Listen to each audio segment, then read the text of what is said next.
বিশ্ববাসী যখন অধীর আগ্রহে অপেক্ষা করছিল গ্লোবাল সমুদ্র ফ্লোটিলার নৌবহর ত্রাণ নিয়ে গাজা উপত্যকায় পৌঁছাবে, ঠিক সেই সময়ে আসে দুঃসংবাদ।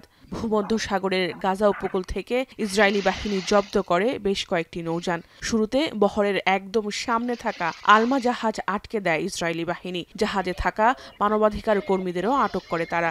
যেখানে ছিলেন এই বহরের নেতৃত্বদানকারী সুইডিশ পরিবেশবিদ গ্রেটা থুনবার্গ।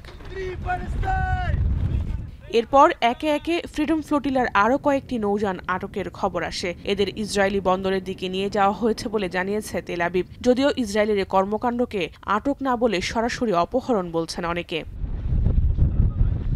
তবে হামলার আশঙ্কা মাথায় নিয়েই এখনও গাজা উপকূলের দিকে ত্রাণ নিয়ে এগিয়ে যাচ্ছে বহরের অন্য নৌযানগুলো।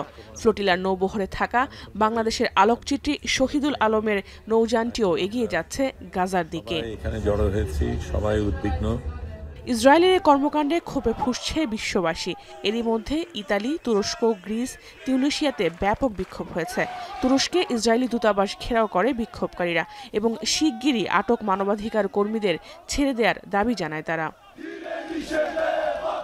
এছাড়াও এ ঘটনায় নিন্দা জানিয়েছে মালয়েশিয়া, তুরস্ক, ভেনেজুয়েলা ও কলম্বোর সরকার প্রধান। ফ্রিডম ফ্লোটিলার এই নৌবহরে ৪৪টি নৌযান রয়েছে, যেখানে ৫৭টি দেশের প্রায় ৫০০ মানবাধিকার কর্মী রয়েছে। গোটা বিশ্ব যখন নীরব, তখন নিশ্চিত বিপদ জেনেও গাজার ফিলিস্তিনিদের মুখে খাবার তুলে দিতে সাহসী পদক্ষেপ নেন তারা। জাহানারা ভুঁইয়া, এখন বিশ্ব। বিশ্বের সর্বাধুনিক প্রযুক্তিতে প্রস্তুতকৃত Arik silver wash detergent powder ৫০০ গ্রাম মাত্র ৭০ টাকা। রিমার্ক।